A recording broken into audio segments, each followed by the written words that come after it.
Well, it's now 10:30, and that means it's time for Brainstorming the Human Connection, brought to you by the South Dakota Humanities Council. My name is Lawrence Diggs. I will be the interpreter and guide. No, I'll be interviewing our guest today and hosting this conversation. By the way, this is the 200th program that we've done on this Brainstorming the Human Connection. So that's kind of a milestone for us. We've been doing this for a while now. So, and we hope to continue doing it as long as people can come and have a conversation. We'd like to be able to have a space where these kinds of necessary but often neglected conversations can happen. A lot of times, we take art for granted.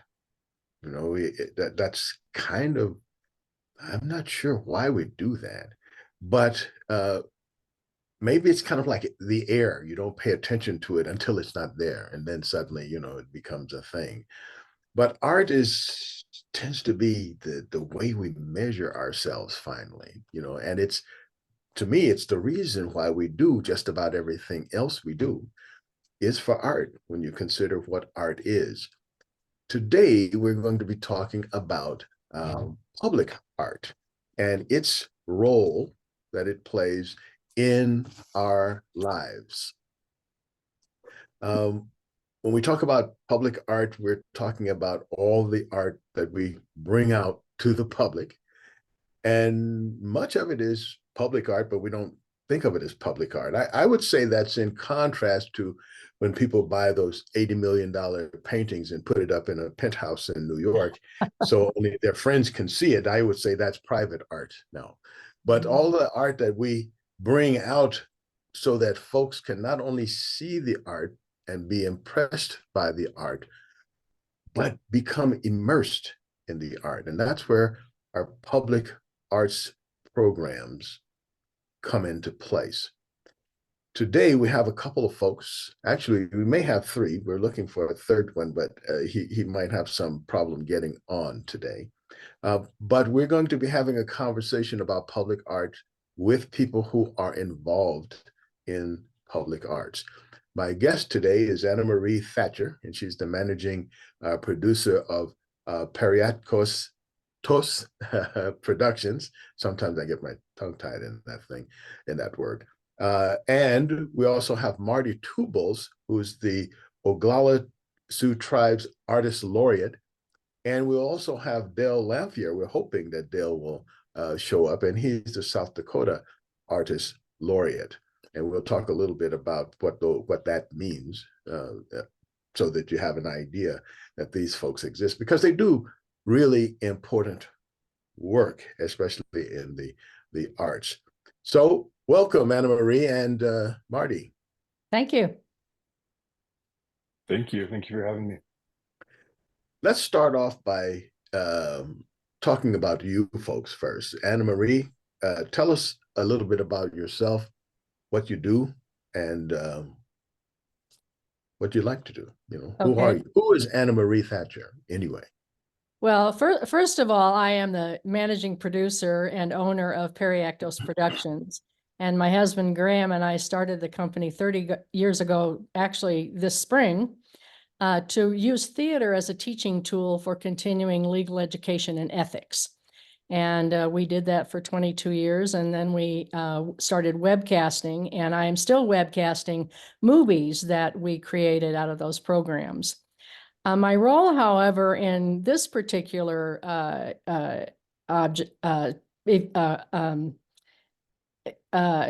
what's the word? In this particular event is that I am a graduate of Dakota Wesleyan University.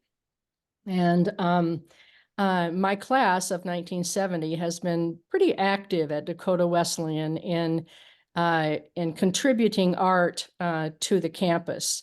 We contributed pieces when the McGovern Library was initiated, and so 2 years ago, one of our classmates said, "I think what we should do is we should create a piece of art for the new business school at Dakota Wesleyan. And from that idea, actually, it began 3 years ago, and the piece was installed 2 years ago. And we garnered support around that idea from supporters and donors at Dakota Wesleyan, and particularly my class. And it was intended to be an extension of the lobby display at Dakota Wesleyan and the new business school that honored the women of Wesleyan. So what we wanted to do was commission a sculpture that further expressed that idea. So that's where the idea started. So we got a committee together and raised the money and hired an artist to come in and create a work for the university. And the work is called Power of Possibility. And it was it was installed actually in September of 2002. So we're going on 2 years that it's actually been at the university. And we wanted to produce some video telling the story about the work. And as I started looking at the video that the artist had produced and hearing her feelings about it, and then hearing the responses from students and staff at Dakota Wesleyan, I thought there's something more here. There's something more here going on. And so I suggested to Dakota Wesleyan that perhaps we could produce a documentary on the importance of public art, the impact of public art in all of South Dakota, not just Dakota Wesleyan, but what part does that play in our towns? And that's where the idea came from. So we received funding from the Humanities Council as well as the South Dakota Community Foundation to produce the documentary titled Power of Possibility, the impact of public art in South Dakota communities. And we're just in the final stages of that. We premiere the documentary at Dakota Wesleyan on June 25th. And we will have an opening also in July 10th in Rapid City.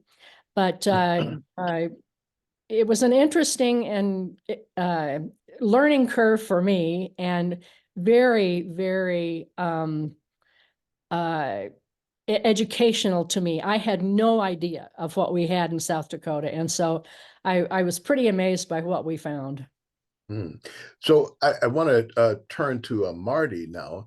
And Marty, can you tell us who you are? And then tell us a little bit about what is an artist laureate, especially for the Oglala Sioux tribe. What does that mean? Yeah, so I'm Marty Two Bulls Jr. I always stress the junior on my last name because my father, Marty Two Bulls Sr., is an accomplished artist and editorial cartoonist who's worked, on and off in South Dakota at the Rapid City Journal and the Argus Leader. So I am an artist and educator based in Rapid City, South Dakota.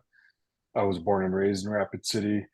I left for college. I went down to Santa Fe, New Mexico at the Institute of American Indian Arts, where I earned my BFA in studio arts, and I earned my MFA at Bard College in the Hudson Valley in New York State. I've been a teacher at Oglala Lakota College. I run a graphic arts program there. I've been doing that about 7 years now. I do all kinds of art. I'm an interdisciplinary artist. So my mediums range from small to large, from very physical mediums like clay and charcoal to digital illustration and computer assisted design, kind of all over the place. So I'm also one of the first artist laureates for the Oglala Sioux tribe. It's a program that was started recently by our vice president, Alicia Mousseau. She kind of had this idea to sort of give arts in our community a little more focus or attention or prominence, I guess you might say. So it's the first time the tribe's done something like this. And actually, there's two of us. They selected two of us. There's myself and another artist by the name of Keith Braveheart. So we were tasked with kind of helping the tribe do a couple different things. One of the things they asked for was a winter count, which is a traditional kind of form of record keeping that the Lakota people have done for many years. It's not something the tribe has done in a very recent history, but it's essentially you take a buffalo hide, a tan buffalo hide, and through imagery and pictographs kind of record the year's happenings. So that was one of the projects we're engaged with. And another is we're looking at establishing a arts council for our tribe. So an arts council kind of made up and run, by artists from our tribal community. Outside of that, it's, we're kind of figuring it out as we go. We're trying to figure out ways to help encourage the arts in our community and artists, and use our connections and our experience to help lift up the arts in our communities. So working with established artists all the way down to creating curriculum for a culturally specific arts curriculum for our schools in Pine Ridge. We are going to be talking, our focus anyway, today is about public art in public places. Can you talk to us a little bit about, let's go with definitions first, because everything depends on agreement of terms, as they say.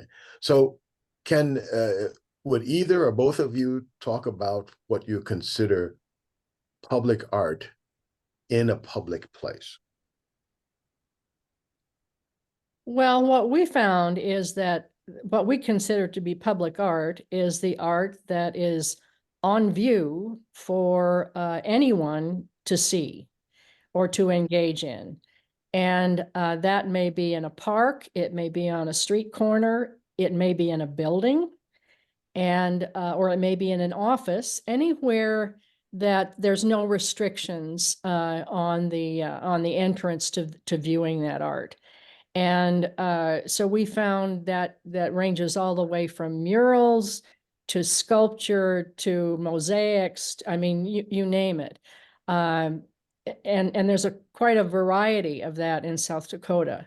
But it's anything that's really accessible to the public view, and not, as you were, talking about, a private collection that's restricted basically to the owner and visitors, perhaps.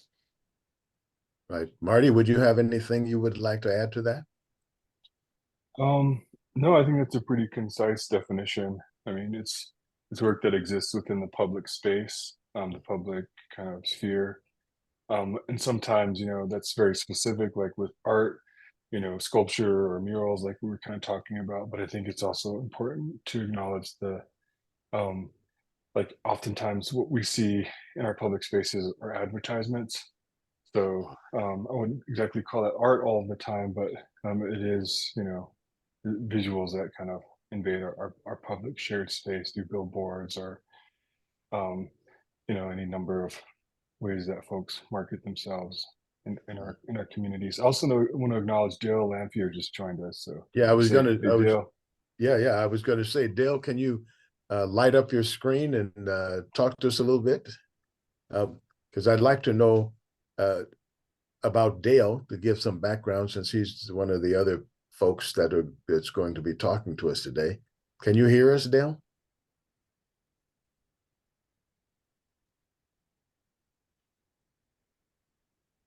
I guess not. Well, when we can get the sound working, we'll come back and catch up on our conversation with Dale. Tell us a little bit about what you envision the benefits are to the public for public art in public spaces. What does it do for us?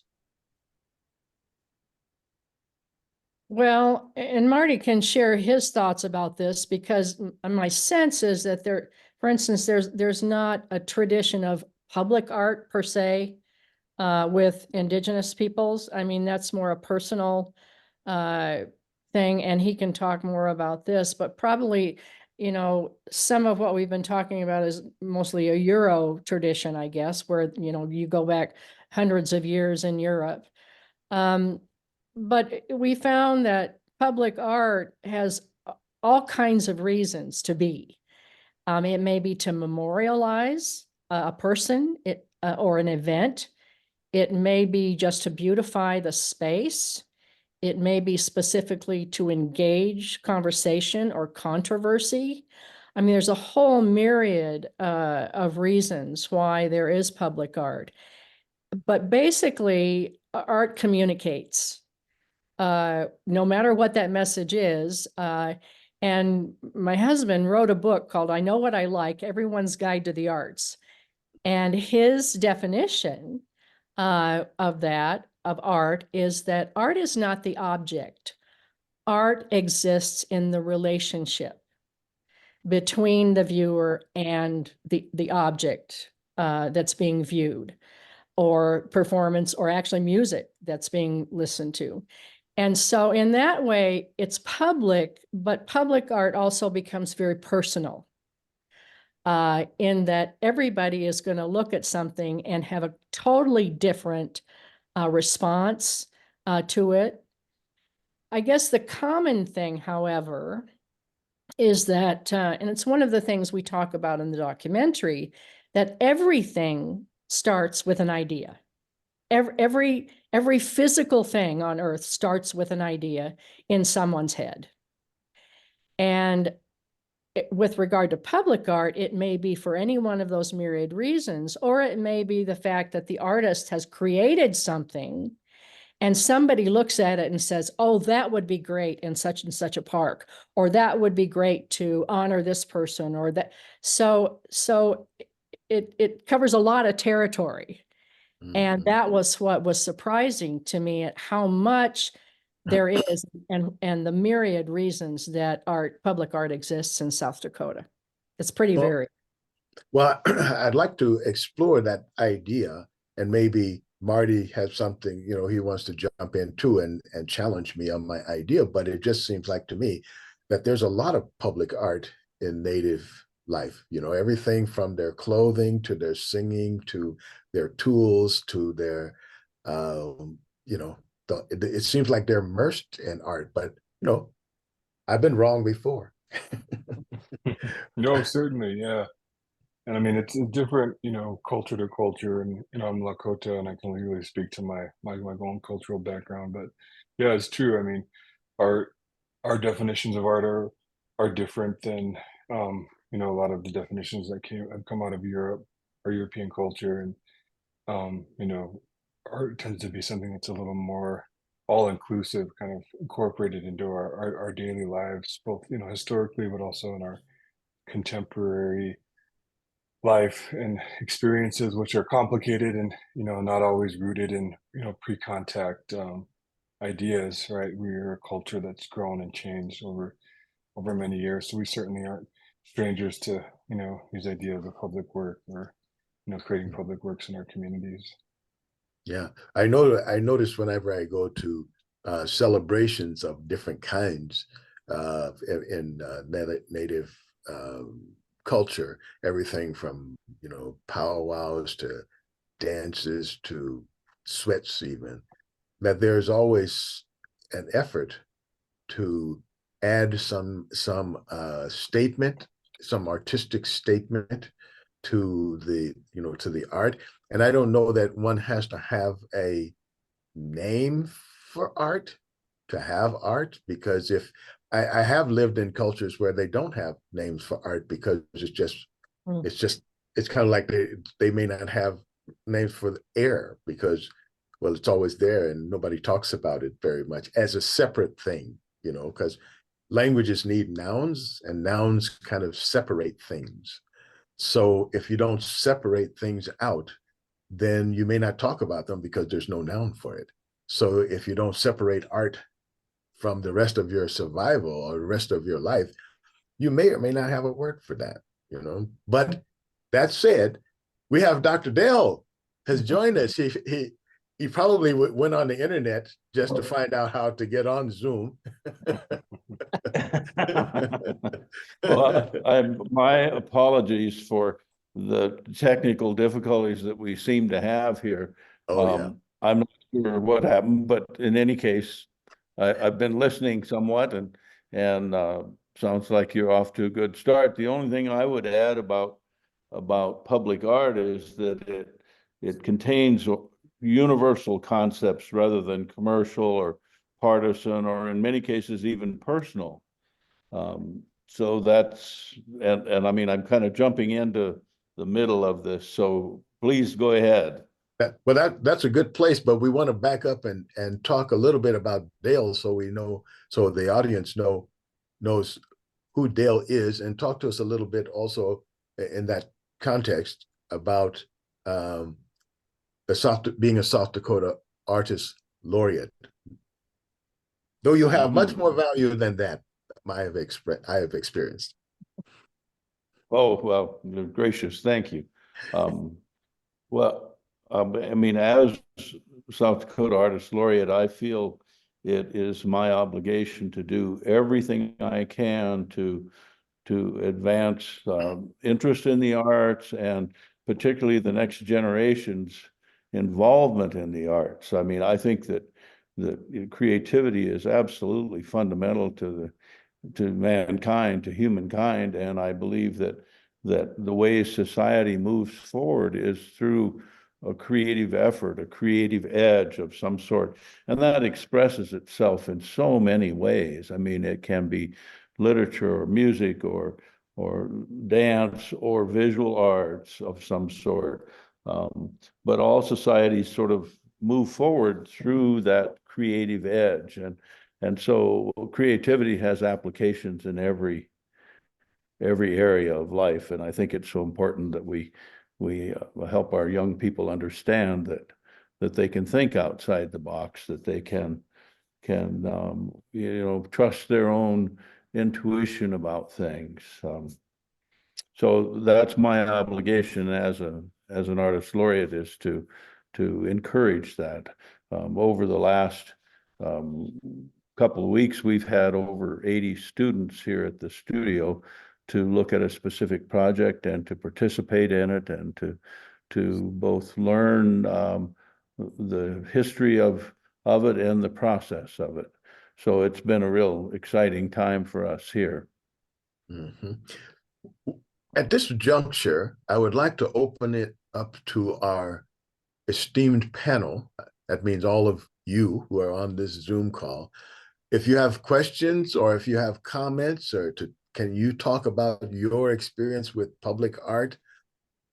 Do you do public art, or anything you wanted to add to this conversation? And it is a conversation.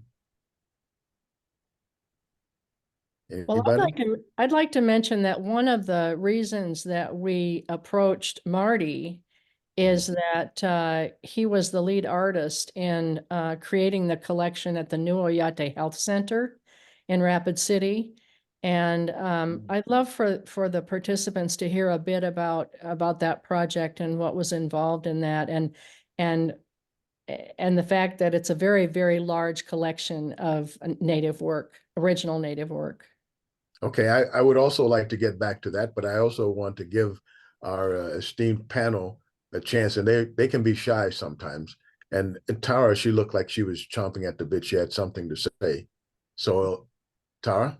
Sure. I was just curious if you consider it to be the physical and permanent art, or if this goes broader into like the performing arts as well, then if that's lumped into this as far as being, public, if that performance art is included.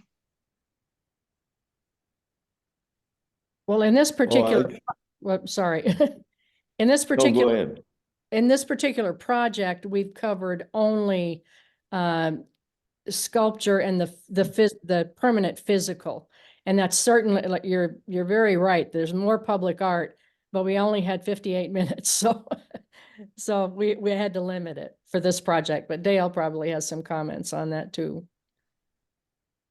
Well, I certainly think of the performing arts as public art. I mean, anything that is so directly interfacing with the public that as performance, I would say it's public art. You know, I mean, the flip side of public art is something that's in a private collection, and unless it's exhibited to the general public, but that's about the only thing that falls outside the realm of public art. I mean, I would think of music and even architecture and all of that as being forms of public art in the fact that it's artistic in its generation and interfaces with the public.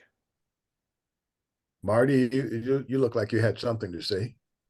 Yeah, I mean, I do agree. You know, I agree with exactly what everybody's saying. You know, I think that also includes like ephemeral art, things that aren't meant to be permanent or archival. Like I think I tend to have a much broader, you know, definition of what those things can look like. Mm-hmm. I would say that public art is most of the art, and if it isn't public, then you start. To me, I start asking, what's its value? Because if it's not public and nobody can see it, then you know, like it's kind of like if you wink at a pretty girl in the dark, you know, did anything happen? You know? So Abby looks like she has something to say. Abby? Hi, I was just wondering, with public art, there is a physicality to it, but in having accessibility to people who aren't always able to travel great distances to see art, how can public art evolve into an online sphere? Or how do you see that having the same purpose, but being online or virtual? Well, I think accessibility is always an important question, you know, to ask in these, you know, specifically talking about public work. And I think just because something's in a museum or, you know, even if it might be in like might be considered a public space, it doesn't always necessarily mean it's accessible to everybody. And I've been finding like with, you know, with the digital world, you know, you have kind of your traditional ways of documenting work through, you know, photographs and video. For me, one of the things that I've been using a lot more and more lately are like 3D scanners, to scan work, to scan sculpture as another way to like share it or allow people to see it who might not be able to get to its location or to its space. That technology I feel like is getting more and more accessible, and I'm all for, you know, being able to share as much as possible, but also making good considerations when creating, you know, public work, that, you know, thinking about, you know, is the space ADA, you know, does it meet ADA standards? Like where is it located? Like who's, you know, who has access to these spaces and who doesn't? Sharon? You have to turn on your mic though. The internet gets mad if you don't turn on your mic. I know I get little messages in the back of my brain. I was thinking about public art too in terms of history and politics, because it does reflect history of that era, and it also can be political. Like I can't think of anything up here in the north, but in the South, where there's been great consternation among some people for tearing down statues. And even here in Minneapolis, there was a statue of Columbus that was torn down, and that a lot of people protested against that. So public art is like, how long is its duration? Mm-hmm. Anybody want to take that? If not, I will. Go ahead. Go ahead. Okay. Go ahead. Public art is a kind of evolving process. And I mean, what's acceptable in one period of time and sometimes turns out not to be favored in a later period. But I think that you know, the historical context in which things are created is really important. And when these were initially put up, well, we had a certain concept of our history, and as our history evolves, I think that's appropriate that art involves. And then those things that were created, I think, ought to be respected in the sense that they're at least put in a more private space, so that people don't absolutely have to interact with them every time they walk down the street. Go to a museum, go to a museum courtyard, something like that. But keep those things that we created in the past, so that we have that memory of our path over time. They certainly ought not be destroyed. My and other thought is that and I kind of in agreement with Sharon. I'm not sure that they should be torn down, but I certainly think that they could be repurposed. I mean, the original intent on a lot of those statues were to honor somebody, but I think there's a tremendous opportunity to post educational material and additional material about the person that's being portrayed, or the event that was being portrayed, to educate people about why that statue was there and why now it's a subject of controversy. I think we might be missing an educational opportunity for some of those things. I should point out too that I don't know that there are very many galleries that have one exhibit and they keep it in perpetuity. They rotate and they change, and they take things up and they take things down. They also get rid of things out of their collection and bring in new stuff. So right now it's political because some people not only don't want the statues, but they don't want the ideas that those statues represent. They don't want that to go away either. So it becomes a controversy, especially if you look back at religion, for example. Various religions will have their icons and statues and stuff. Then when people have a new religion, they don't leave those up. They don't leave any of those up, if any, you know? So I think as people who are living with the art, they are important too. I mean, they have, there's history, there's historical stuff. They can be put in a book, they can take a picture of that and put it in a book. And then there's the artistic, the actual object, which says something about the methodology, and it has a certain aura. There's value in that as well. But I think that at least the controversy I've heard, it has more to do with protecting the idea than the art, because many of those people aren't very much into art. So anyway, that's my 2 cents. Dick, you look like you had something you wanted to add to this. Yes, I live in Vermilion, and of course we have with the university being here, we have a long and rich art history here. A couple museums with art objects with them. We also have sort of the child of the sidewalk sculpture art program at Sioux Falls. We have one here too. And so there's sculptures at various places in public spots around town, both on campus and downtown.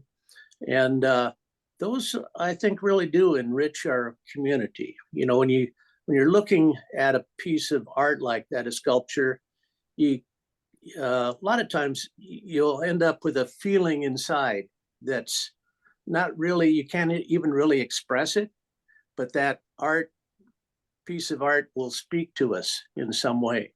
We also have a small art gallery right beside our publicly owned movie theater. The movie theater here was to close under private ownership, and we as a community picked that up.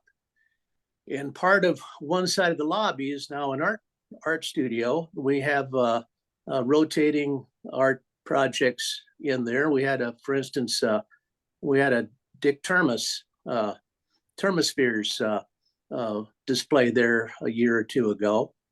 And beyond that, one of the other things that our discussion is opened up for me is the value of things like Ross's or Dale's dignity statue out of Chamberlain. I just visited that about a month ago with my 8-year-old granddaughter. And it really, it's a piece that I think can speak to everyone. And of course, that's a timeless piece. That's something that generations from now can still enjoy that. Much like another spot that I've visited, the Jeffers hieroglyphs, which are something like, I don't know, they're thousands of years old, but it's art that's inscribed on Sioux Quartzite rock in a spot a little ways east of Pipestone, Minnesota, or east of Flandreau, South Dakota. And so, a lot of art can essentially be timeless. And folks there's a story to be told at the Jeffers Fields. And it's a story that can still be meaningful to us today, a few thousand years later. Excellent. Thank you. Janet, did you have something you wanted to add? Well, first of all, I'm sorry I just got here. So, Well, we were waiting for you. We're wondering what the heck happened. where is she? Oh my God, I'm so sorry. No, I just want to, I would just add, because I don't know what you've already talked about, that I have such great admiration for my dear longtime friend, Anna Marie, who has put this project together and given us really a gift of just what is, as Dick just reminded us, what is just the sort of the surface of the public art that is in South Dakota, and which goes back to WPA projects and during the Depression and all of that. And I think it's so that it really is really exciting, and congratulations, Anna Marie, for getting it done. Thank you. I know it is a big project. I'm thrilled and can't wait to see actually the final product of it. But it's to be a public artist is to put your sort of your soul on the line for everybody to judge and see. And I have such great respect for those people who do those artists who will make that kind of commitment, right? Because it's a vulnerable position to be in.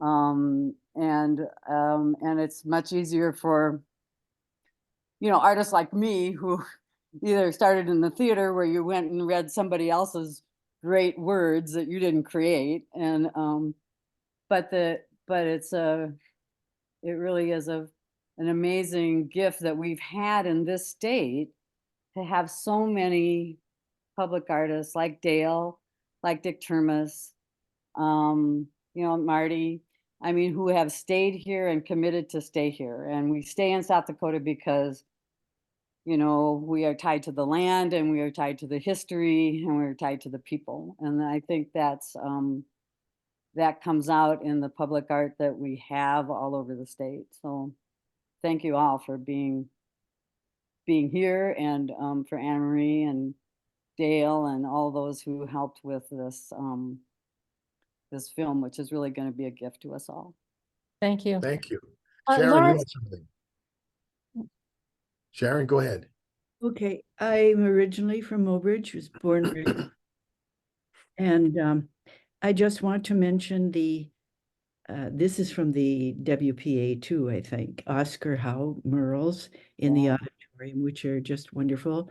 And I think that they will not be torn down, even if somebody wants a different color on the walls, like pink.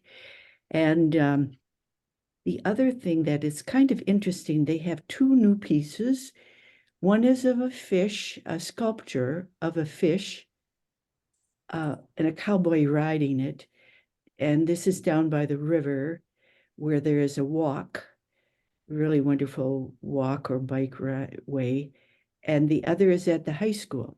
And that is a big tiger. And to compare those two historical times, one is of the fishing, which is to attract fisher people, and the other is for the high school, which is to attract or to blend in with the students. And those two historical pieces compared to Oscar Howe's work, I think it's really unique. Mhm. Thank you Lauren- for adding that. Lawrence, Yeah, Anna Marie. well, I'd like to go back to Marty again to talk about the project at Oyate Health Center and also the new Oglala Lakota art space in Kyle, and a piece that he was the lead artist on, because it's interesting, and this is new stuff, I think, in South Dakota with some major things being done for the Native community, but also out of the Native community. Mhm. Yeah. So I guess I'll talk a little bit about the Oyate thing. So the Oyate Health Center is the new Indian Health Services hospital in Rapid City. It replaced Sioux. Should have been there for many, many years. It's a new building, beautiful new building. And one of the things that they did, which I think was really visionary, was this at the beginning when they were planning their budgets out, they set aside a bunch of money for art to essentially decorate the building. So they put out a large call for artists and bought a ton of work. I highly encourage folks to check it out. I think it's one of the best contemporary Native art collections on public display in the area and the region. There's really great work from artists who are really well known, like Don Monolo, to young folks that are just kind of getting their start, but a really wide spectrum of artwork. There's also 4 large public murals there, permanent murals that will be there. There's one that I created. There's another one by another artist, Delana Uses Knife, and then another by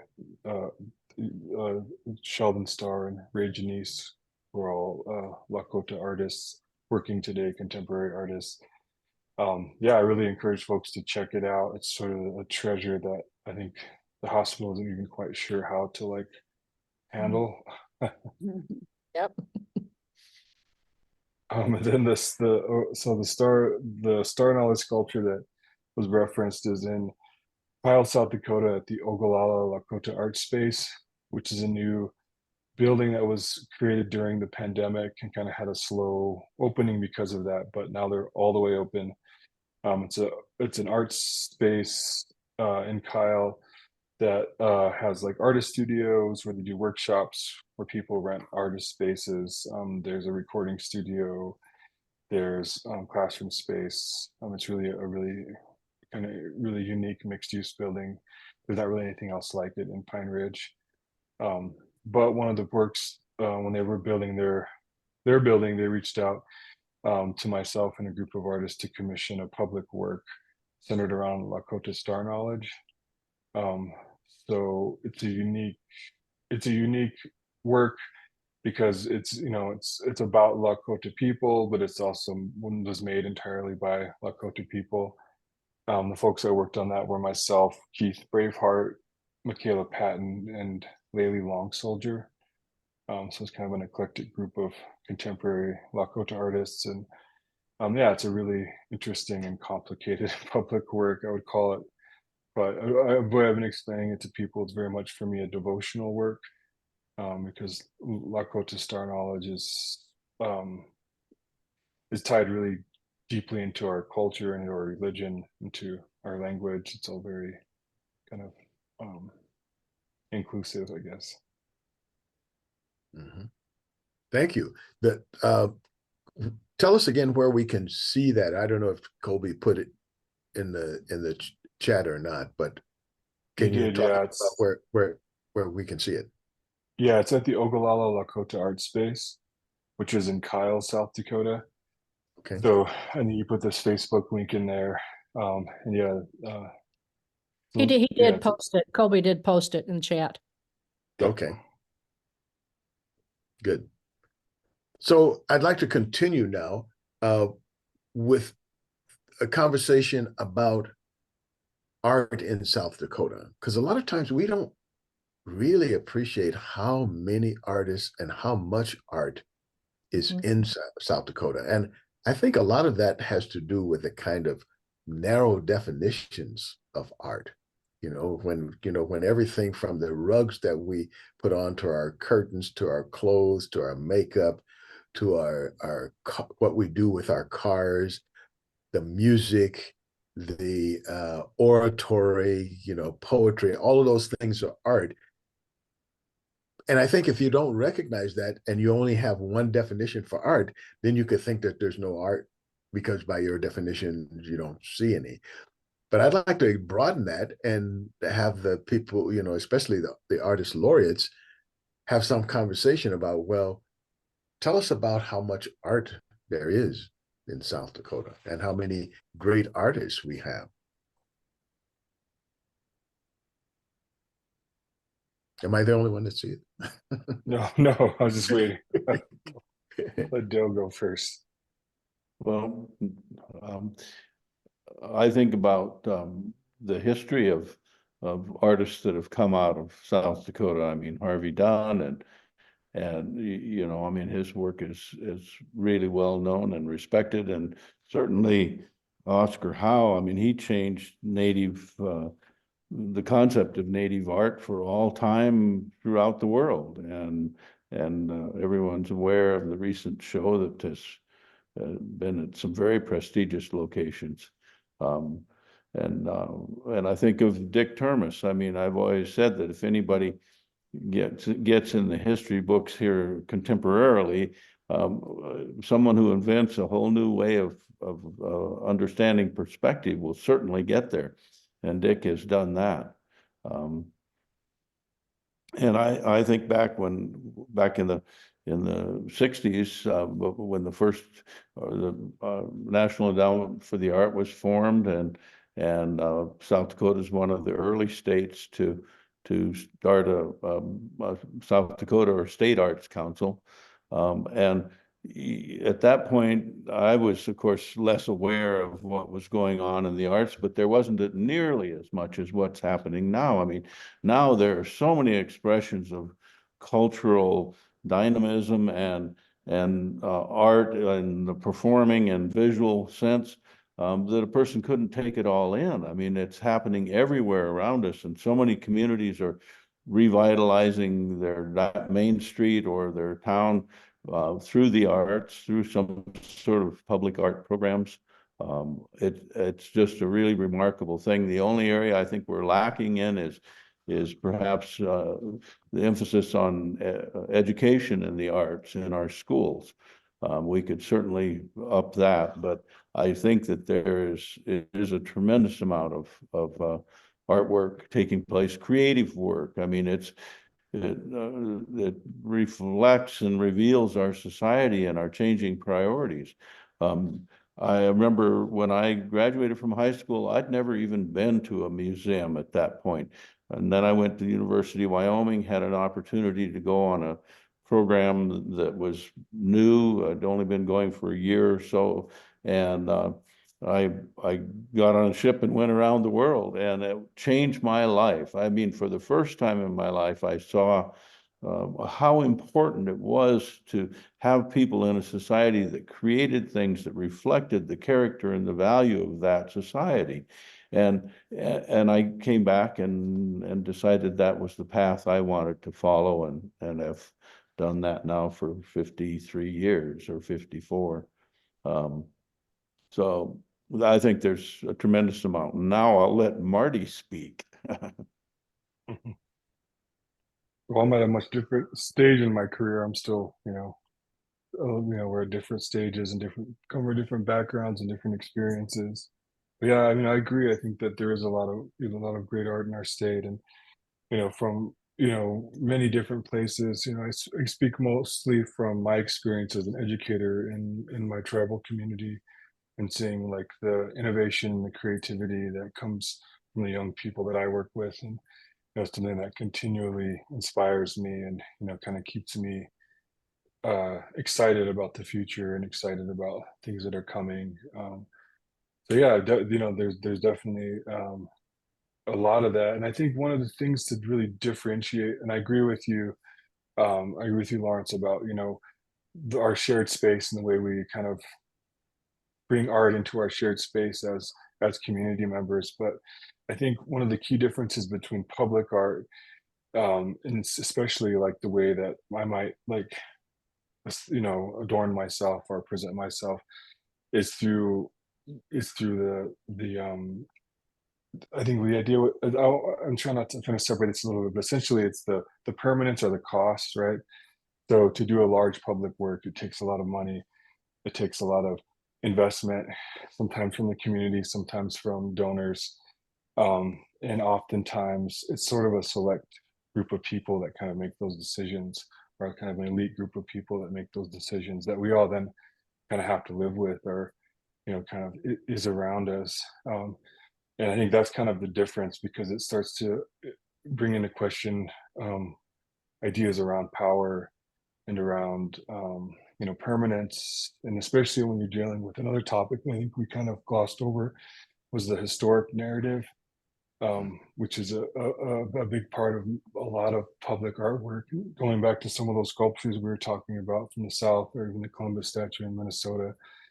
That historic narrative may seem benign to some folks, but I think for those of us that read history, or those of us that study history, we know the power in those books and the way we talk about our past and who we choose to exalt. There's a lot of power in, a 20-foot bronze statue of a past political figure or leader. And it says a lot about the community's values and, what they choose to exalt and to pay homage to, and, to, I don't want to say worship, but it kind of plays on that, thinking back to public works, during the Renaissance. Those were religious, a lot of times religious iconography, and it was a form of worship, but going off track a little bit. Well, I think it leads into something else that I think is an important part of this conversation, is people taking back that power. In other words, if you have a concentration of wealth, then you have a concentration of who gets to decide who is exalted and who is not. Mm-hmm. When you democratize that by people, they don't have to do anything to the statues. They just focus on different ways that they say, these are the people who count to us, or these are the ideas that count for us. Mm-hmm. So I take, for example, in Sioux Falls in a few weeks, we plan to put a mural up, a pretty good sized mural. And that mural will be decided by the people in that community. We're having community meetings to say, what's the statement that you would like to have? And then have an artist bring the technical part. In that sense, they're almost like a craftsperson. They bring the technical part to say, you need this kind of paint, you need this kind of brushes. If it's going to last, you want it to last 5 days or 5 years or 50 years or 500 years.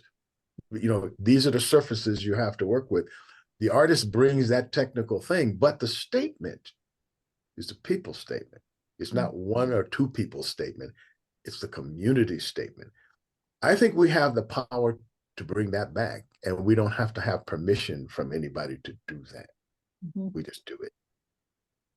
What we found also, Lawrence, is that has happened in a lot of communities in South Dakota. The mural idea of people coming together. And for instance, one of the things that we covered is called the Red Can Festival in Eagle Butte. And that's a 3-day event where artists are brought in to work with the young people to create murals. And that's only one example of how so many communities in South Dakota are doing exactly what you're talking about. Right. I would take it one step further and say that young people are finding ways to make their statements. And I'm so happy about that, because when young people were doing this like graffiti, people say, oh, that's our property. You can't do that. We're going to cover up your. they don't say anything about all the billboards, you know, then they say, why we can't afford that, we can't do that. But now their reaction is now they're starting to design their own clothes. Now and redesign it, and they're getting help from other artists, other people who are fashion people. And that's happening right here in South Dakota. And they're also doing things like designing their skateboards, and they're repainting their skateboards. Well, you get the skateboard, but now I can make my statement, becomes a public statement because you're doing art. I can wear my hair however I want to. I can put a ring in my nose if I want to. And if you don't like it, I don't care. Because it's not about you, it's about me. I think people having that statement now, they're realizing that, okay, I may not like this ring in my nose next year, but I like it today, so I'm doing it today. You know? I think too that what we've seen is an evolvement of public art in terms of coming from wealthy patrons to more government community supported. And when that happens, I mean, this is why I've always been such an advocate for government funding the arts in many ways, is that there is a responsibility that government has to make it a community event. There is a responsibility to have lay people make decisions based on what they want in their community. Not somebody just decides this is a great thing, let's plop it down, right? So having and we're evolving, probably not as fast as we could, but I think communities and younger people, like you say, Lawrence, like younger people are sort of demanding, how did this get here? Why wasn't I a part of it? And when in the past we would just say, well, you know, either we liked it or we didn't like it, and nobody really caused a stir about it. But I think there's an empowerment that's happened over the last, gradually, certainly over the last 40 years. And a lot of that came from federal funding of public art, which was so controversial at first. And many of those things were very controversial. And part of the reason they were controversial is because they had no community input. And then they went, well, this isn't such a good idea. And now there are Percent for Art programs, you know, almost in every state, certainly in every major city, where portions of government spending that goes into building also goes into a fund for public art and in and around those buildings. And we haven't quite got there in South Dakota. We almost did back in 1989, but we've evolved to that. And I think that community input has been really, I couldn't agree more with Marty that how important it is. It is absolutely critical to get the community involved in this. And so I think we're moving in that direction more than we have in the past, for sure. Dale, did you have something to add?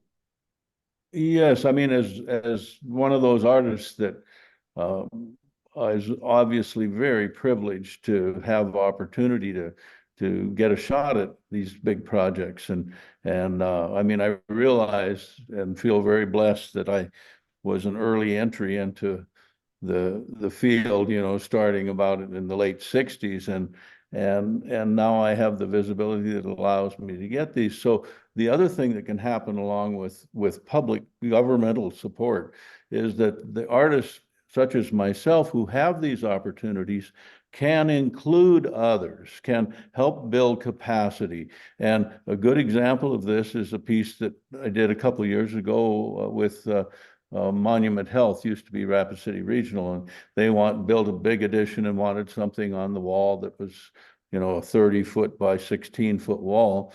And I got the commission to come up with that. And I remember coming home and my wife was saying, you know, you get all these jobs, why don't you share with the community? And so I thought, what a great idea. We developed a plan then to do a piece that could involve the community. I call it Community Tapestry.